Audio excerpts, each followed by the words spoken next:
Aïcha est l'enfant tant attendu du couple Maktar et Khadi.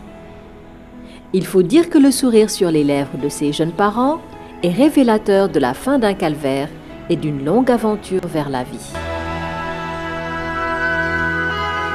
Il y a quelques années, alors qu'elle n'avait que 17 ans, Khadi, sous le poids de la tradition Peul dans cette partie est du Sénégal, devenait la femme de Mokhtar dit Moutarou, presque aussi jeune qu'elle.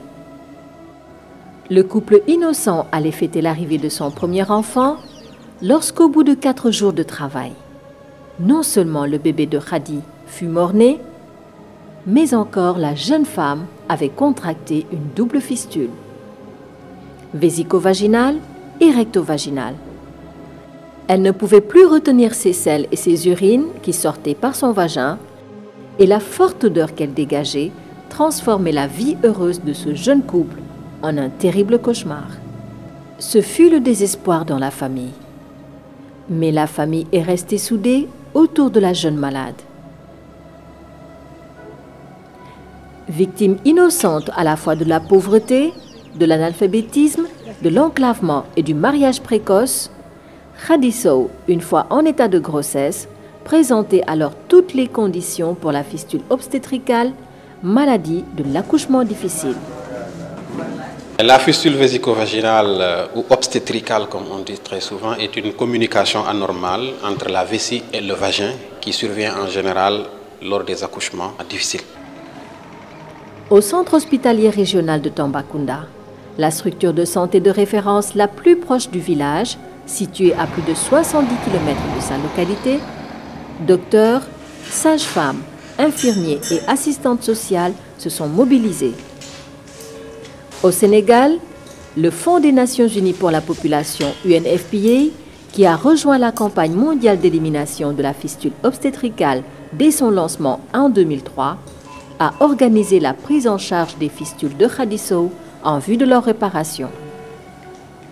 3 ans plus tard, revoilà Khady Sow qui arpente à nouveau les couloirs de l'hôpital de Tambacounda, toujours en compagnie de sa mère. Après la réparation réussie de sa double fistule, Khady Sow a pu tomber enceinte. Ici, les chirurgiens se démarquent et laissent la place au docteur Marem Touré, gynécologue à l'hôpital régional de Tambacounda. Au bout de 38 semaines, il était plus judicieux de procéder à une césarienne. Mais cette opération-ci pour Khady, ce sera une opération bien heureuse, car elle symbolise à la fois sa guérison, la naissance de son bébé et sa réintégration définitive parmi les siens.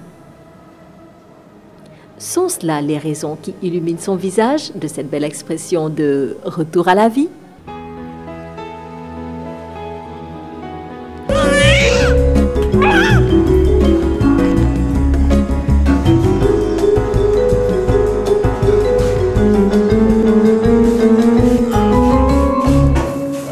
Retour au village de Kër Guileel, chez Khady Sow.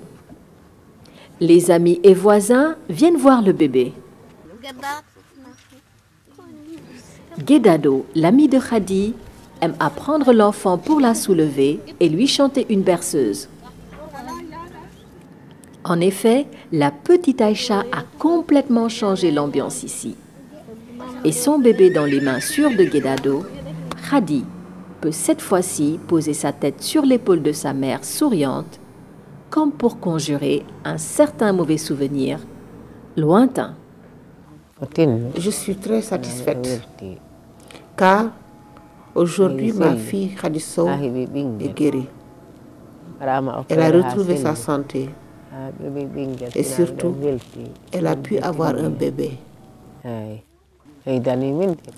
Nous avons accueilli l'enfant avec bonheur et il a changé notre vie.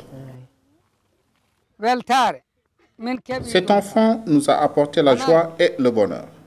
Surtout que nous avions presque perdu espoir. Khady Sow, qui revient à la joie de vivre. Je suis heureuse car mon petit bébé nous a apporté un changement positif dans la maison. Je n'espérais pas la guérison, mais Dieu merci, je suis guérie et j'espère avoir d'autres enfants.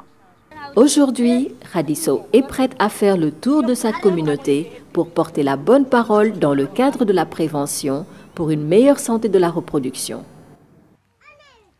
Je recommande aux femmes enceintes d'aller faire les visites prénatales et surtout, je recommande d'éviter les mariages précoces. Mokhtar, dit Moutarou, le mari de Khady, qui pendant toute la souffrance de sa femme a toujours été à ses côtés pour la réconforter, a lui aussi retrouvé la joie de vivre. J'avais même perdu espoir et ne pensais pas voir un jour ce bébé qui a changé notre vie de couple et qui nous comble de joie. Maintenant, Khady est guérie et nous avons un enfant qui se porte très bien. Moutarou prend l'engagement de mettre sa famille au service du plaidoyer contre la fistule obstétricale. Je suis prêt à accompagner Khady à travers le monde afin qu'elle sensibilise les populations sur les fistules obstétricales. Cette nouvelle conscience de la santé de la reproduction du couple Mokhtar et Khady est renforcée par la visite à Keur Guilel de l'équipe de l'antenne régionale de UNFPA Tambacounda et des services régionaux de santé. Aujourd'hui, Madame Mabinta Samboukoli, responsable régionale de l'éducation pour la santé, est venue contrôler l'état du suivi des conseils donnés à Khady dans le cadre de la santé de la reproduction suite à la naissance de son enfant. Et Khady est tout oui, suivant toutes les explications de Madame Sambou.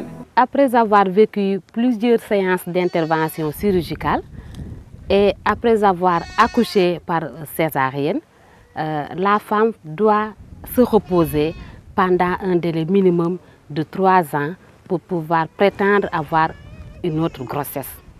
C'est la raison pour laquelle je m'entretenais avec elle, mais aussi avec son mari, pour qu'elle puisse retourner au niveau de l'hôpital régional de Tambacounda, voir la gynécologue pour pouvoir démarrer la planification familiale. Aujourd'hui, UNFPA Sénégal continue à mener ses actions dans le cadre de la campagne mondiale d'élimination de la fistule obstétricale.